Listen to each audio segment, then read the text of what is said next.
Sweet. Okay. Oh, okay, cool. And you guys can all hear me okay, yeah? Yeah. Cool. Okay. So I guess like obviously the picture when we took it, it was like super red or like pink because that's the color of the neon. And so how I usually edit neons is mostly get them to be the a more I guess normal looking skin tone instead of like red. And so I think with most warm neons, like the main thing I do first thing is to like pull down the temperature. So all the way down from like, what was that, 3000 to like 2000 here. And then if you can see, if you look at the, let's see. Okay. And what this does, it gives me a little bit of flexibility to edit all the other colors when I go down to the camera calibration module. Okay, I need a cheat sheet. And so I'm just gonna like randomly play around with like these three colors first just to see what it actually does to the image. So I'm gonna pull my red to the end here and then to the other end here. So obviously we're getting already closer to like a normal skin tone. So I think I just go optically. I think I chose, yeah, I definitely chose 50. Yeah, that's good enough. And then the saturation, I would probably reduce it just because later on you can lift up all the saturations of all the colors individually. So just in this red primary, I'd reduce the saturation down to 24-ish. Yeah, good enough. And then let's check out the green. So we'll pull it all the way down first. And then let's try the other side. Okay. So just because like if you look on like her... Sorry.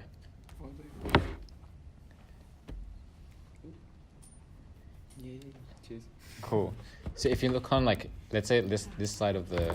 Oh my god, it's super zoomed in. Let's do half. Yeah. I've never used it to be honest. Lightroom? Yeah. Really? I told you I just installed it and opened Oh, the picture. great. Like, Nah, good. Good thing you came. So I would pull down the green one. And if you look on like, let's say like the different sides of her face, right? If you look at just like this color right here versus the other cheek, they're actually kind of different. So that's something to be aware of. So let me pull down the green all the way, just so it's more like her normal skin tone. And I'm going to try blue as well, see what happens. Okay, so I pull blue all the way down and it looks like that. I want to try the other side. So basically it's a lot of like experimentation and like just trying things out. I do like all the way down to hue 100 or negative 100 on blue. And I'm also going to decrease that saturation by 24. Yes. Oops, 24. And I'm going to increase the green saturation by 25 because the green controls everything from green to pink, which is what you're going to get in her original skin tone. So just looking at the camera calibration and the temperature changes, like before and after, It's pretty crazy. is already, oh shit, not that one. If you look at, I think this is before. So like that was like the original one. And then just using temperature and camera calibration to change the raw file colors, we're already getting closer to what we want as the end result. Okay, and then the next thing to really make this look more normal is, I think, split toning. So let's go into split toning. So this is like this tab right here, just above detail. And from what I can see right now, I guess it's very pink on her face. And this is like basically like what we're going for. We're going for like a more natural looking skin tone, right? So the opposite of pink, according to the color scale, is green. So we're going to try get a green highlight, which is 110-ish. So that's like in the middle here. So from like red to magenta. Green's like around here, and I think I just chose, 110. Punch that in. And then I want to have 20 saturation. Well, we can just try it out. So let's go full saturation, right? Oh, actually, if you guys didn't know, right? If I hold Alt on highlights,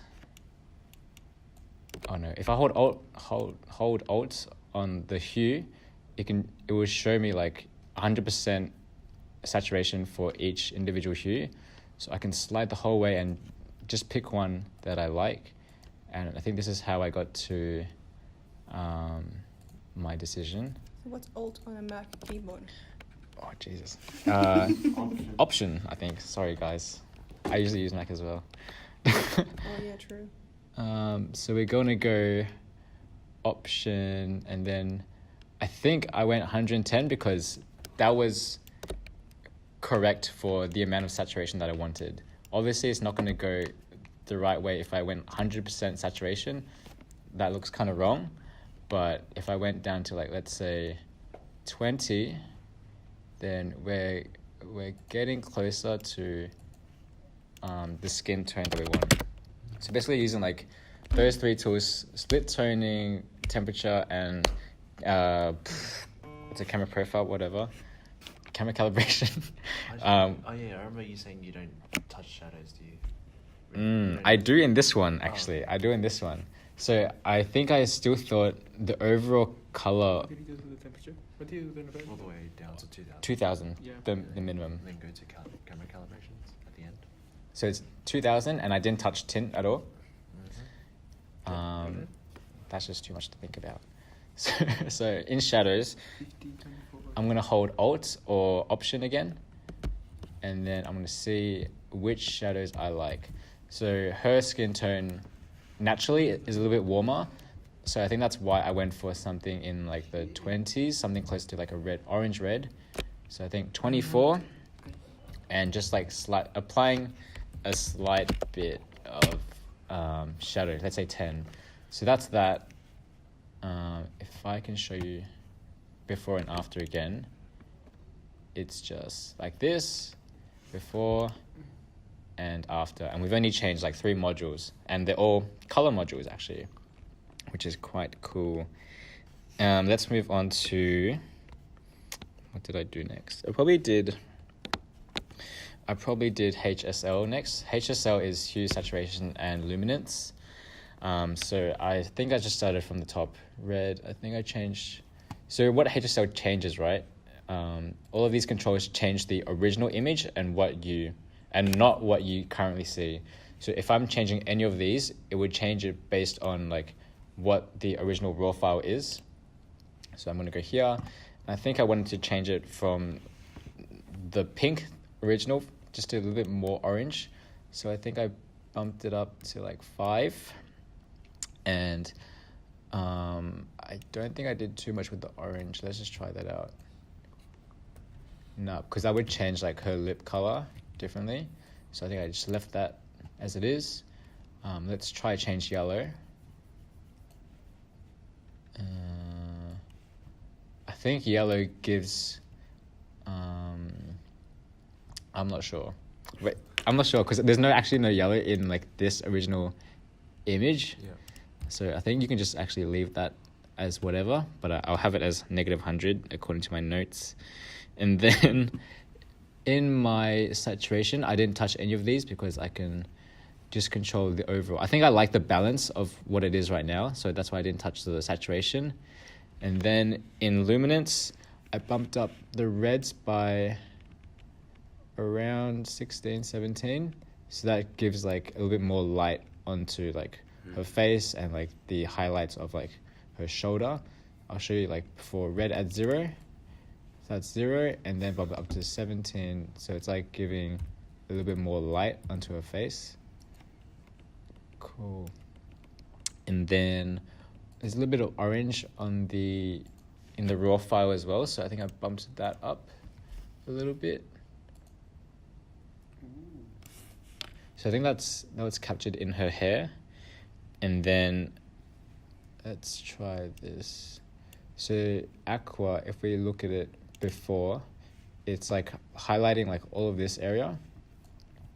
So aqua, I think I bumped it up a little bit, maybe around Don't listen to me. I'm doing something. I know. Don't worry. around 100.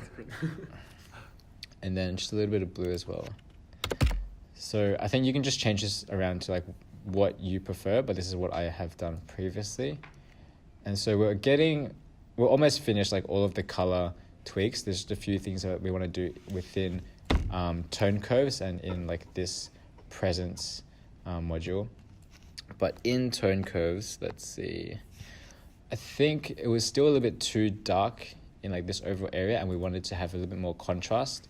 So I think I took if you guys see here, you can go from like this, I think this is the default setting, but if you click on like this button, you can like move each module with like your cursor individually or whatever, and that will change like the highlight, shadows, whites and blacks. And so I'm going to pull this side up a little bit higher, and let's see what that does. So that gives a little bit more light to the neon sign, so like a little bit more drama if you look at the screen.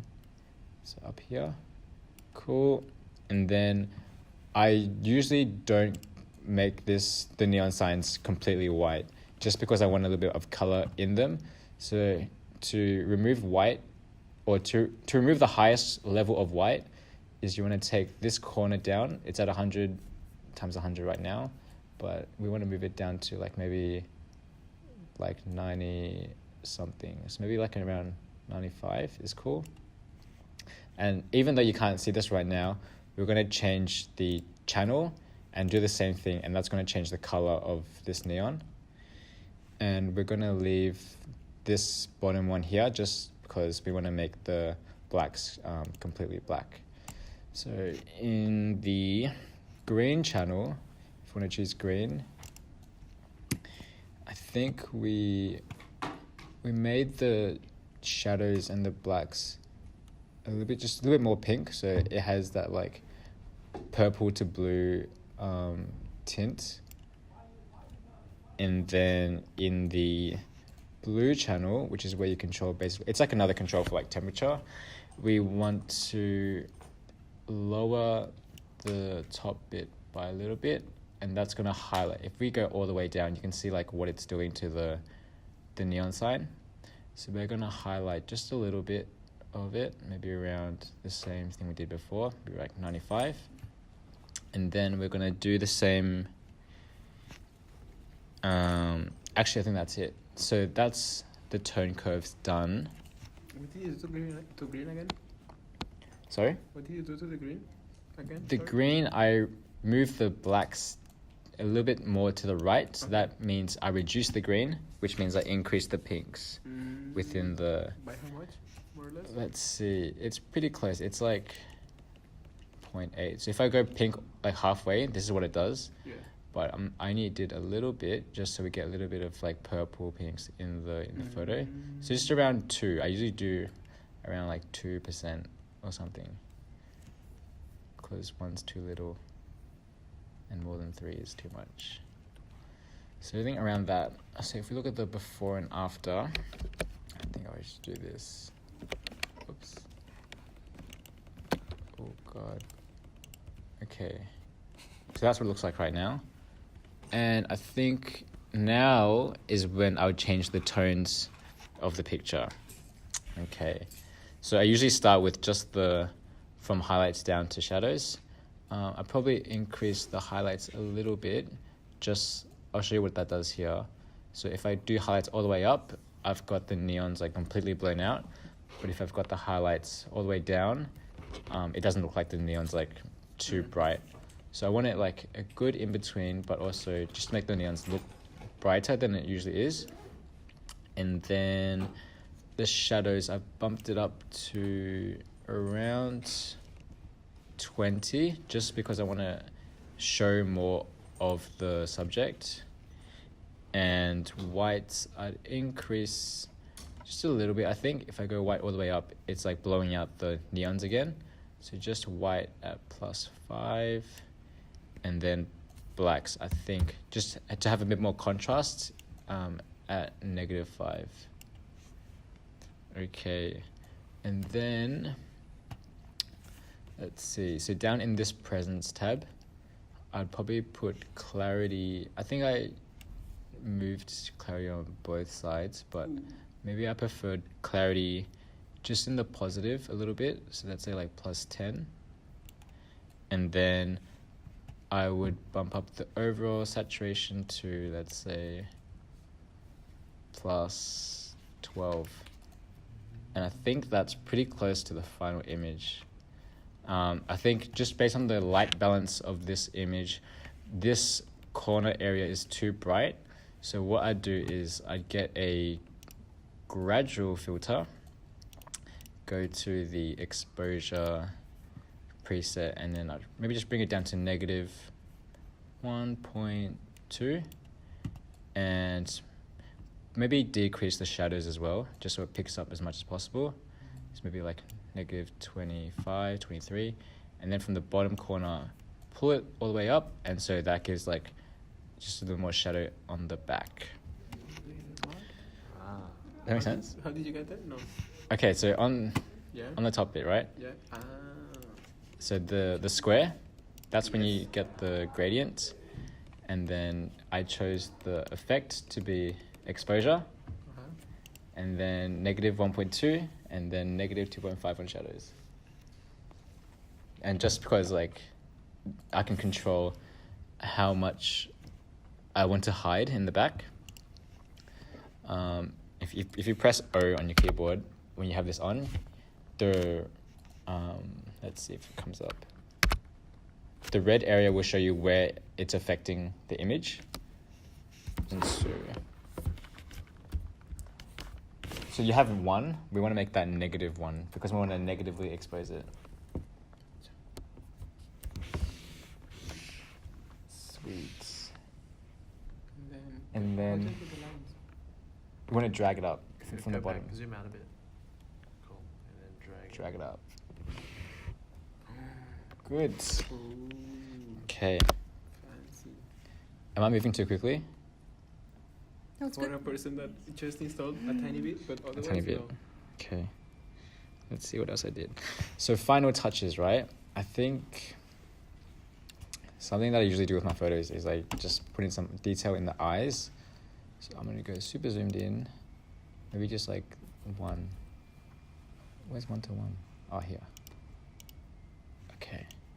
And then I have a usual preset I would use for eyes. So if you want, it's this. +1 on exposure, and then I'll increase the highlights by around 50, shadows by a little bit, which is like 33, but decrease the white so it's not completely white. So that's -10, and also decrease the black for a little more contrast at -5. Increasing the clarity so we get more detail in the eye. I think I had that at 45, and then dehaze also gives it a little bit more like presence. So let's apply it and see how it looks. I might need to change this after. Okay, so just on the eye. Oh, so use this button, by the way. This is the brush. And then we're gonna highlight over your eye. But we're not gonna do every part. I think that's like a mistake that I used to make when I used to edit eyes. Is I used to just do the whole eye, and then that would like make it look pretty weird. But what I'd advise is just to go over like the details, like the highlights. So maybe like just this bit, and then that makes it look a little bit more realistic because you're not actually touching too much of the photo. And so I'm going to do on this eye as well, just like that. Maybe a little bit on the bottom. Okay. And then close this, and then go back out. And then that gives it like a little bit more pop on there. And let's also change, let's say, because in the before shot, we completely lost like the color of her lipstick because the neon was just like completely pink and stuff. So let's recover some of that. And by recover, I mean making it from scratch. So in the brush tool again, we're going to make a new brush with color. So that's just under defringe. And oh, look at that. I have something there already. So let's see if that's like something. So that's just like, it's just saying we want to apply 61% saturation on this color, which is like around between pink and red. Because I think this is for her. We'll see. And nothing else in like the effect channels, because we just want to add color to the thing. Okay, let's see. Okay, so we're gonna apply this lipstick on her. And when you're applying lipstick, make sure your feather is on like as high as possible, just so like you don't get any hard edges. And we can always erase that later using the masks. So just going around slowly. Oh, this is so difficult. I feel like I'm so far away from the screen. It's like making the cursor, like I'm like shaking and shit. I think that's good enough for now. So yeah, I had around 60 saturation and the color was 351. And if I pull back on the image, oh, that's probably too strong. Yeah, it looks. So let's reduce it. I don't know anything about matching lip colors as well, so I just go by eye. Let's go with something like 40, 39.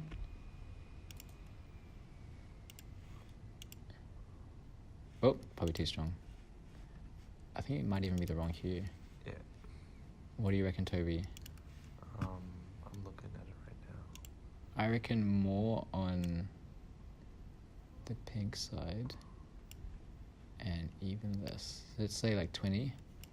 Just so it's like a slightly different color to her skin tone. 36. You're on 36? Yeah. Yeah.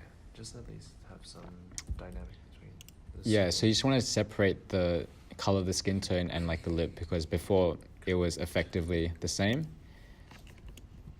And another final touch is if we go down to sharpening, I just like, my default settings are like around 50 and masking around 50 as well. Besides that, I don't do that much. And since if we look in like the 1-to-1 zoom, there's like a lot of noise because it was shot at night and like only on 500 ISO. So we're going to increase the noise reduction to around 20 and let the Lightroom algorithm do its thing, and then color all the way up. So it's going to make basically all of these colors like a more gray. If we have color all the way down, I think it's going to like just not affect the color at all, which looks pretty shit. So we're going to put it up all the way to 100, and then it just like blurs it all out. And that's all in the noise reduction tab. And if we go down to lens correction, I think my default settings are just enable. So enable lens correction. So if I turn it off versus on, What? That's correct. it shows like, oh, this is like what it actually, this is what it thinks the actual frame should look like, but it's still too light on the outside. So I just remove all the vignetting and just make it 0. What else? And something else I thought about with this picture, I thought it was like too much happening on like the right side of the image, right? So let's say composition wise, there's like nothing on this side and it was like too unbalanced for me. And so what I did was in this transform tab, which I don't usually use a lot, we can change the horizontal plane, and so it makes the image kind of shift a little bit. So I wanted the image to look more even on both sides, so I increased it to plus 25. And what that's going to do is it just changes obviously the way the image is like oriented. And then I click on constrain crop, so it crops in. And so if I do before and after of just transform, This is before, and this is after. Is everyone keeping up? Cool. What else? So after this, I think I just add grain. What grain is really good for is you can create skin texture from grain. So we're going to use the skin texture later in the skin retouching process. But let's say in grain, right? I think my settings were 35 and 25 and 35, just so it's fairly even. And we're going to use this texture later to retouch the skin. Okay. And then dehaze I didn't touch. And I think this is almost everything on Lightroom. If I remember correctly, I probably cropped in a little bit. So just remove the hand a little bit. And see this line in the middle? What I usually do is get that in line with one of the eyes. So something like this. How do you get so many lines? Oh, good question. Alright, Press L, I think. R. Ah. Oh shit. No. You get it? Press it. What do you press? What do you press to get to? Is it O? Yeah. Oh, it's O. Yeah. Sorry, my bad. Whoa. So if you click on O, it will come up with different guidelines, I guess. But you use what you want to use to frame up your shot. And so I think I just did that, and I called that A shot. the shot. So let's export this. So export and export, and then I just put it, I don't know, I think just use the default settings. I just do my image setting short edge to 2400 pixels, and I don't do anything else. Color space sRGB, because that's what your phone displays. And then Slow down on that part. okay, Why short edge? just because I know what the shortest edge is going to be. Okay, what'd you I say? know the minimum amount. Oh. Image size. If I went to long edge, I won't know what the minimum edge size will be. Do you know what I mean? Do you know what short edge means? So the shortest side of the image. This will be the short edge. Okay. Yeah. So this will be 2400 pixels versus this would be let's say 3600. Okay. So this is for phone. Or yeah, let's just say it's for Specific? phone. No. This is just for how I deliver photos. For all your photos? Yeah. Unless it's for print, right? Unless it's for print, because then the size matters. Yeah. But short edge, 2400, and that means the long edge will be 3600 if your photo is exported at 2:3 ratio or 3:2 ratio. 2400. Yeah, which is plenty big for Instagram or anything. Is that what you use for events as well? You use this if short the edge size? Yep, if the file is only going out to Facebook, Yeah. then that's plenty big. Okay. Yep. Another way to do it is just obviously dimensions, and then you can control the pixel size and whatever, width and height. You can change the pixel. I just go short edge just so I know the minimum edge size is going to be 2400 pixels. Yeah, and I don't really care about the long edge. Okay, no need a watermark or post process. Just make sure you know where you saved it. Do you And- watermark your photos? No. JPEG, quality 100, don't limit the file size, color space sRGB. File. Where is this? Oh, file setting. Yeah. What did you do? Oh, yeah. Does your screen look the same? I just Yeah. made Do you quality reduce your 100. quality? No. Never. But I've heard rumors that if it's between 80 to 100, the quality is pretty much the same to when you bump it up to 100. Why not do 100 then? Because the file size is a bit small, I guess. Yeah. But then the quality is still the same. I didn't realize I exported my photos at 60% quality. Oh, Oh, shit. shit. Like that was for years, and so I just do 100 anyway. Okay, Okay. It's like it doesn't hurt. that's Yeah. true. I always do 100 because I just want the best quality. And then once you've done that, export, and I'm gonna use a unique name Because you already. because I've already saved it. And so, all right, let's move on to the second part of this tutorial, which is the skin retouching in Photoshop.